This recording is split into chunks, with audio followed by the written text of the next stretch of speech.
If Dad finds out I'm collecting this evidence, not just Mom, but I won't make it out of that basement again.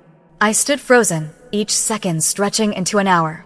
The mini camera in my hand blinked its red light, still recording. I'd hidden 5 like it around the house, each smaller than half a fingertip, voice activated. This was the last one. Placed in the living room, where Dad usually disciplined Mom. But heavy footsteps were approaching, and I knew I was out of time. I, Mason Reed, 12 years old, was playing the most dangerous game of my life. Worse, I was playing it against my own father, Richard Reed, a successful and respected businessman in Portland. At least, that's what everyone thought of him. The footsteps stopped.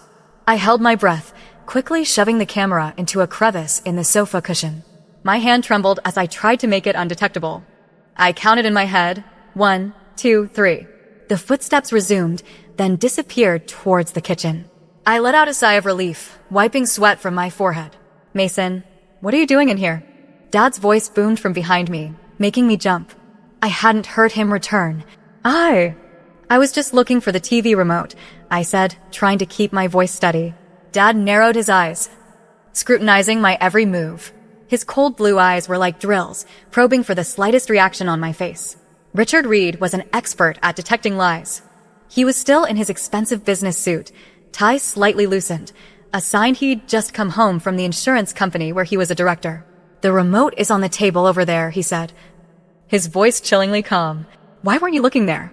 I thought it fell down by the couch. Dad moved closer, and I felt my body stiffen. Each of his steps was a frantic heartbeat in my chest. Do you have anything to report about your mother? He asked, abruptly changing the subject. This was a familiar tactic.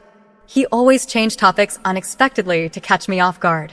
No, sir, I said, staring at the floor. Mom did everything just as you asked. Really? Then why isn't dinner ready? It's 6:05 p.m. now. My heart sank. I'd forgotten this rule. Dinner had to be ready at 6 p.m. sharp, no earlier, no later. 5 minutes could have serious consequences in this house. I don't know, sir. I stammered. Dad's face hardened. I think you and your mother need a reminder about the importance of honesty and punctuality. Just then, my mother, Sarah Reed, walked in from the kitchen, a steaming plate of food in her hands. She was a beautiful woman with long brown hair and a gentle face, but over the years, that beauty had been overshadowed by constant fear. Her eyes were always wary, as if expecting imminent danger. I'm sorry for the delay, Richard, Mom said softly.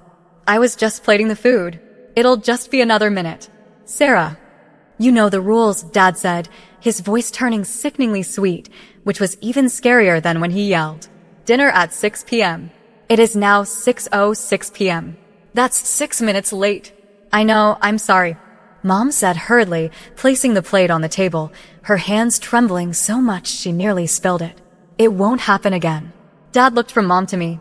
Mason, it's your job to monitor your mother and report her mistakes. Why didn't you report this? I swallowed hard. This was a trap. If I said I hadn't noticed, I'd be punished for irresponsibility. If I said I noticed but didn't report it, I'd be punished for disloyalty. I wasn't sure she was going to be late, I replied, trying to find a way out. I thought she'd make it on time. A sharp slap sent me stumbling. My cheek burned. I hadn't seen Dad move. He was always terrifyingly fast. Don't lie to me, he said, his voice still soft. You know I hate that most of all. Mom took a step forward, then froze when Dad raised his hand. It was a signal she knew all too well. Sarah, after dinner, you and Mason will come down to the basement. We need to review some rules. The basement. The word made both Mom and me freeze. That was where Dad educated us, where he kept tools no one outside this house knew about. Where screams couldn't be heard thanks to the soundproofing Dad had installed under the guise of a family entertainment room. Richard, please, Mom whispered. Mason has a test tomorrow. He needs his rest. He needs to understand the consequences of not fulfilling his responsibilities, Dad replied, sitting down at the dining table. Now, let's enjoy this family dinner. Mason, tell me about your day at school. That was how things worked in our house. Threats delivered amidst everyday conversation. Violence promised during normal chats. And we were forced to play the part of a happy family while fear choked every breath. I hadn't always lived in such fear. There was a time I thought all families were like this, that all kids had to report their mother's mistakes to their father.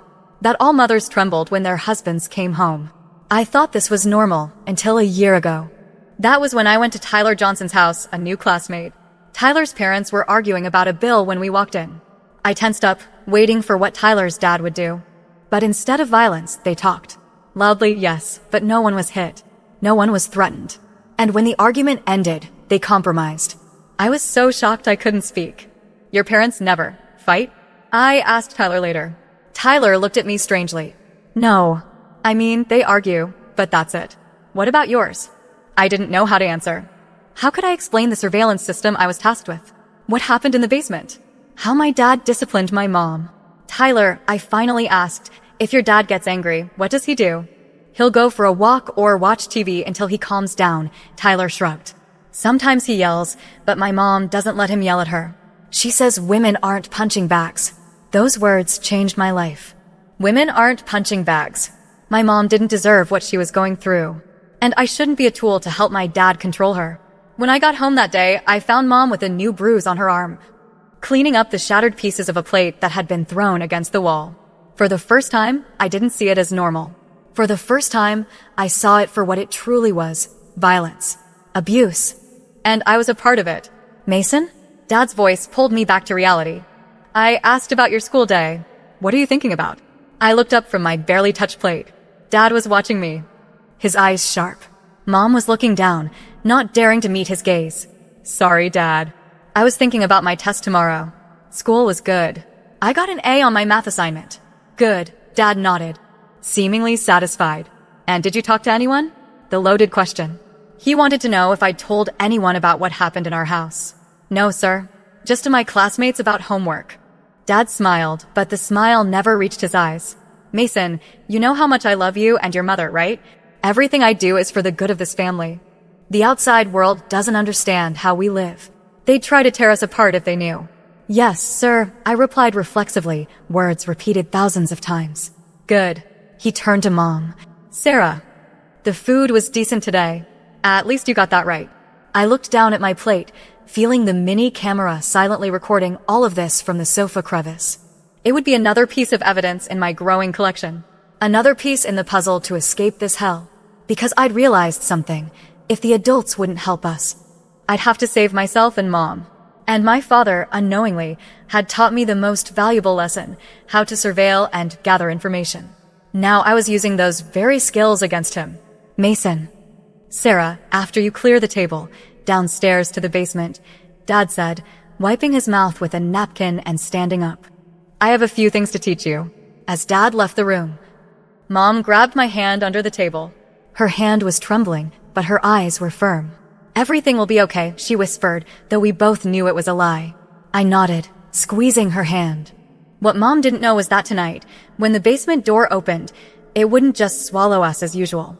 It would also reveal my father's darkest secrets, recorded by the tiny cameras I'd previously hidden in every corner of that room. The fight to escape Richard Reed had begun. And I had the most powerful weapon: the truth. Our basement wasn't like the basements in other houses in our Portland neighborhood. Outside, our two-story, pale blue house looked like any other upper-middle-class home: neatly trimmed lawn, white picket fence, and the hydrangea bushes my mother meticulously cared for. But beneath that perfect facade was a secret no one in the neighborhood knew. The basement door had an electronic lock that only my father had the code to. He punched in the numbers, and the door clicked open. Mom and I followed him down the creaky old wooden stairs.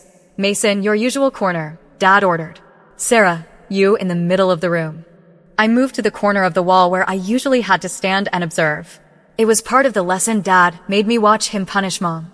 You need to see the consequences of not fulfilling your duties, he'd often say. The basement was divided into two areas. One half looked like a normal rec room with a plasma TV, a sofa, and a pool table. This was where my father entertained friends or the rare business associate invited home. The other half, concealed by a false wall when guests were over, contained the tools I don't want to name. I glanced at the cabinet where I'd hidden a small camera last week. It was perfectly positioned, hidden behind a small crack.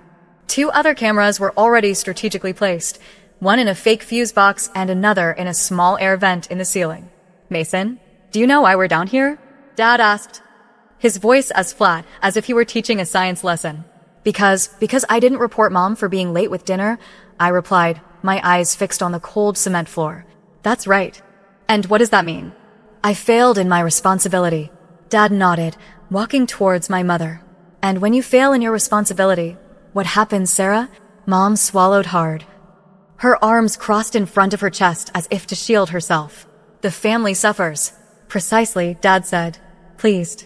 You see, Mason, a family is like a machine. Everyone has a role. My role is to set the rules and ensure they're followed. Your mother's role is to keep the house and serve the family. And your role is to report when Mom doesn't fulfill her role, I said. The answer memorized after hundreds of repetitions. Correct. But today you failed. Dad turned to Mom. And when Mason fails, you suffer the consequences, Sarah. Our son needs to understand the importance of responsibility. I knew what was coming. I'd seen it countless times, and each time, a part of me died. But this time was different. This time, every second was being recorded. Dad walked over to the tool cabinet, where he kept the things he used for teaching. I clenched my fists, my nails digging into my palms. I had to stand here. I had to watch. If I didn't, I'd be punished too. But every moment is being recorded, I reminded myself. Every cruel act is being saved as evidence. Richard, Mom spoke up, a rare occurrence. Please, not in front of Mason. Dad stopped, whipping around. What did you say, Sarah? I'm sorry, Mom said quickly, realizing her mistake. But Mason has an important test tomorrow. Maybe this time, you and I could talk privately. I looked at Mom, surprised by her rare courage. Usually, she just silently endured whatever Dad did. What had changed? Dad narrowed his eyes, studying Mom carefully. Interesting, Sarah. You seem to be developing opinions lately. I wonder what's brought about this change. My heart pounded faster. Did he suspect something? Did he know about our plan? Then, the unexpected happened. Dad's phone rang. He pulled it from his pocket, glanced at the screen, and scowled. It's the office, he said. I have to take this. He walked up a few stairs to get better reception, but remained close enough to watch us. As Dad focused on his call, Mom quickly moved to my side. Mason, she whispered, her voice barely audible. I know what you're doing. I froze. I don't know what you mean.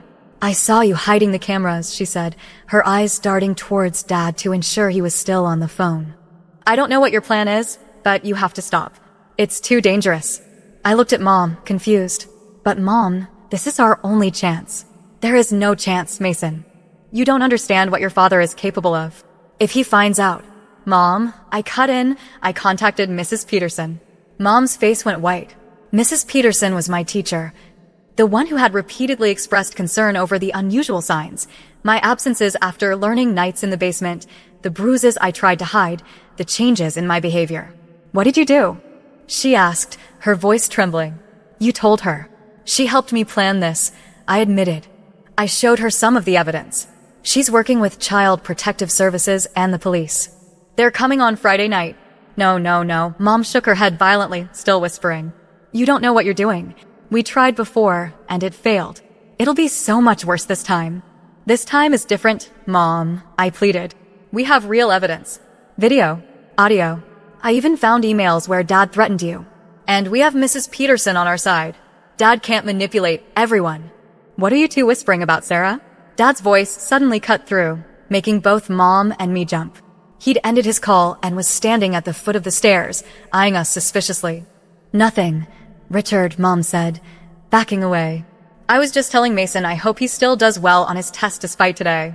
Dad narrowed his eyes, unconvinced. He could always tell when Mom was lying. Mason, what were you and your mother talking about? This was the first test.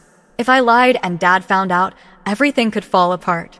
But if I told the truth, our plan would be destroyed before it even began. I was telling Mom about my test tomorrow, I said, trying to keep my voice steady. I'm worried because I didn't study enough. Dad stared at me, his gaze as sharp as a razor. Then, unexpectedly, he laughed, a rare sound in this house. Mason, you were never a good liar. Perhaps that's a good thing. Honesty is an important quality. He moved closer. I'll give you and your mother one last chance to tell the truth. What are you plotting? We're not plotting anything. Mom said quickly, stepping between me and Dad. I swear, Richard. Then why were you whispering? Why do you look so nervous? Dad's voice dropped, becoming more dangerous. Sarah, I've noticed you changing these past few weeks. Less submissive, more opinionated. I wonder what's brought about this change. Mom shook her head, tears welling up. I don't know what you're talking about. I'm the same as always. Dad turned to me. Do you have anything to confess to me, son? I looked into his eyes, cold, calculating, devoid of affection. How could a man look at his son that way? How could he call this love? No, sir, I said, meeting his gaze. I have nothing to confess. Dad leaned close to my face, his breath reeking of whiskey. I have to go back to the office to deal with an urgent matter. But when I return, we will continue this conversation. And if I find out you've been lying, he didn't need to finish the sentence. The threat was clear enough. After Dad left the basement, Mom collapsed onto the floor, trembling. Mason, we're in danger. Your father suspects something. That's why we have to act now, I said. Pulling her up. Mrs. Peterson said the plan was for Friday, but I don't think we have that much time. I need to call her. How can you? Dad checks all our calls. I have Tyler's phone, I admitted. He lent me his old one. I hid it in my room. Mom's eyes widened. Mason, you planned all of this? Since the day I went to Tyler's house and saw his parents didn't hit each other.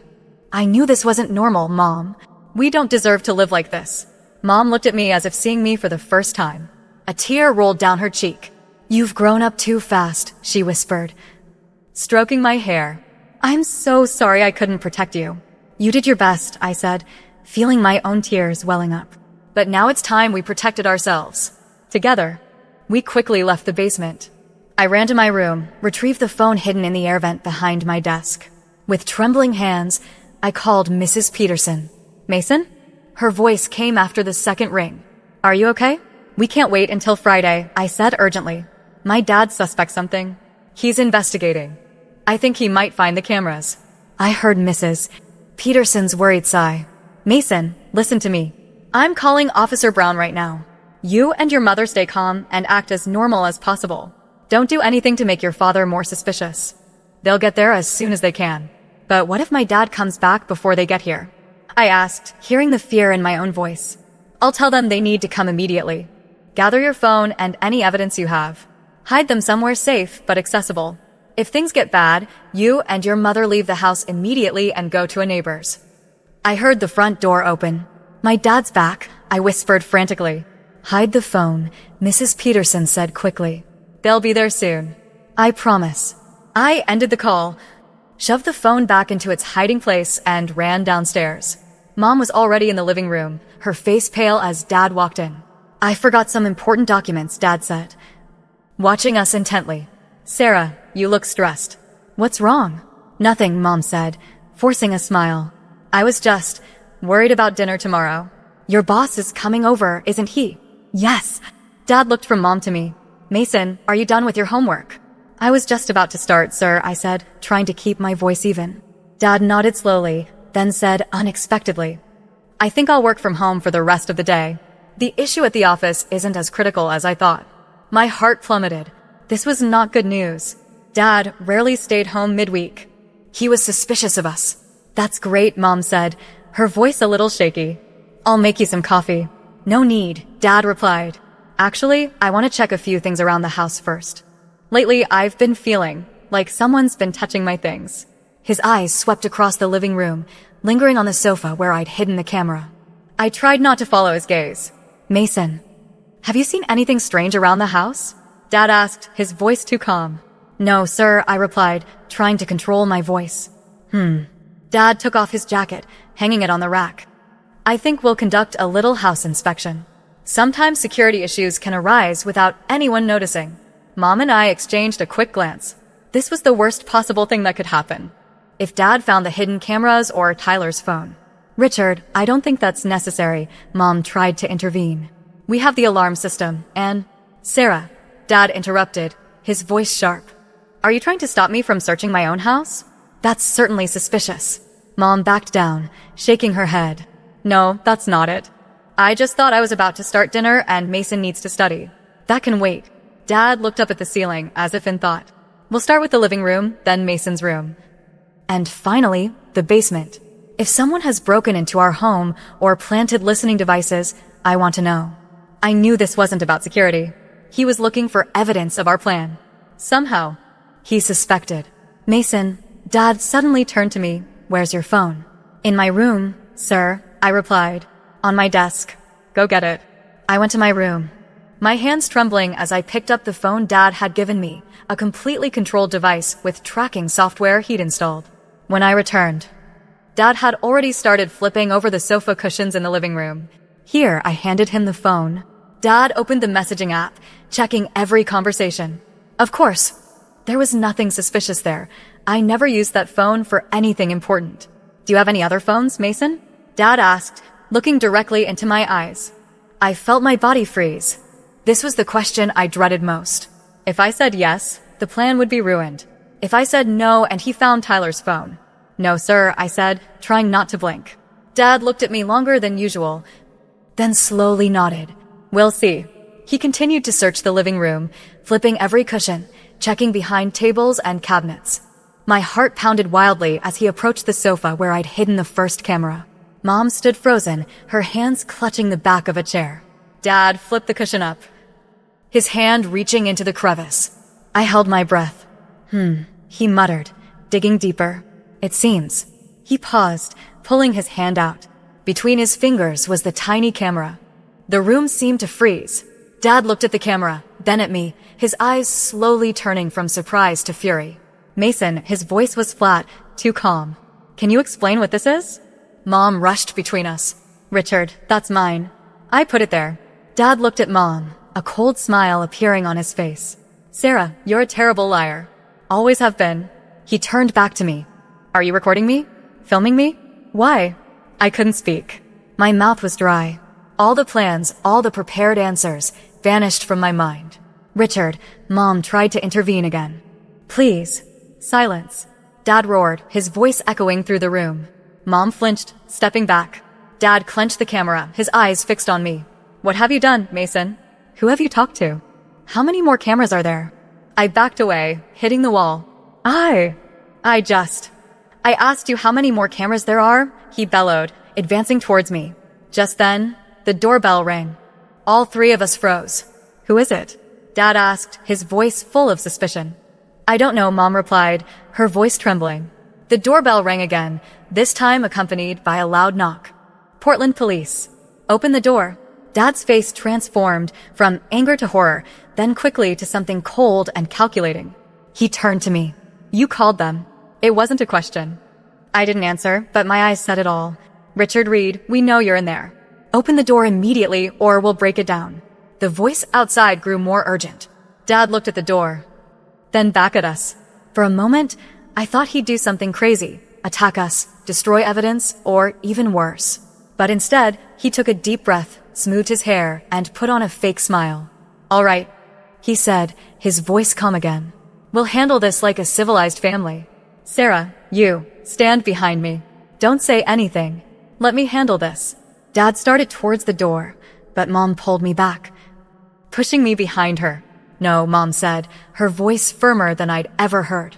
Enough is enough, Richard. Dad turned, surprised by Mom's defiance. Sarah, don't make this harder than it needs to be. I'm not the one making this hard, Mom said, still keeping me behind her. It's you, with all your years of control and violence. We've had enough. The pounding on the door resumed. This is your final warning. Open up or we're coming in. Dad looked at us, his eyes full of hatred. You'll regret this, he said, then suddenly bolted towards the back door. He's running. I yelled, rushing to the front door and throwing it open. 2 police officers stood there, a man and a woman, along with Mrs. Peterson and another woman in a suit. Probably from Child Protective Services. My dad's running out the back. I shouted. The male officer immediately sprinted through the living room in the direction I pointed. The female officer stepped inside, her hand on her gun, but not drawing it. Are you two safe? She asked. Is anyone hurt? We're okay, Mom said, pulling me into a hug. But Richard just found the camera. He knows we planned something. Mrs. Peterson came over to us, placing a hand on my shoulder. Mason, you were so brave. A shout came from the backyard, followed by a loud thud as if someone had fallen. A few minutes later, the male officer returned, dragging my father, handcuffed, behind him. Don't believe them, Dad said to the officers, trying to maintain his composure despite his flushed, angry face. My wife is mentally unstable, and my son is influenced by her. I'm the victim here. Richard Reed, the female officer, said. Her voice official, you are under arrest for suspected domestic violence and child abuse. You have the right to remain silent. Anything you say can and will be used against you in a court of law. As the police read Dad his rights, I felt a huge weight lift from my shoulders. 6 years of living in fear. 6 years of being Dad's tool to control Mom. 6 years of wondering if we'd ever be free. It's going to be okay, Mason, Mrs. Peterson said softly, resting her hand on my shoulder. You're safe now. I watched Dad being led out of the house, still trying to manipulate, still playing the victim, though his eyes flashed with hatred when he looked at me one last time. A part of me felt sad, not because he was arrested, but because I'd never had a father who truly loved me. I have other cameras, I told the female officer. In the basement, in my room. And a few other places. They recorded everything. We'll collect them all, she said. This is important evidence, Mason. You did very well. Mom knelt beside me, tears streaming down her face. I'm so sorry I didn't protect you better. I'm sorry I let this go on for so long. It's okay, Mom, I replied, feeling like I could finally breathe freely in this house. We're safe now. That's what matters most. The woman in the suit stepped forward. I'm Miss Turner from Child Protective Services. We need to take you both to a safe place tonight. Tomorrow. We'll help you make long-term plans. We're not coming back here? I asked, looking around the house, our prison for so many years. Not if you don't want to, Miss Turner replied. We have safe places for families like yours. I looked at Mom, and for the first time in years, I saw a flicker of hope in her eyes. Not the constant fear, not the resignation, but real hope. We'll start over, Mom said, taking my hand. Together. As we left the house with a small, hastily packed bag, I didn't look back. I knew the road ahead wouldn't be easy. There would be court dates, therapy sessions, nights woken by nightmares.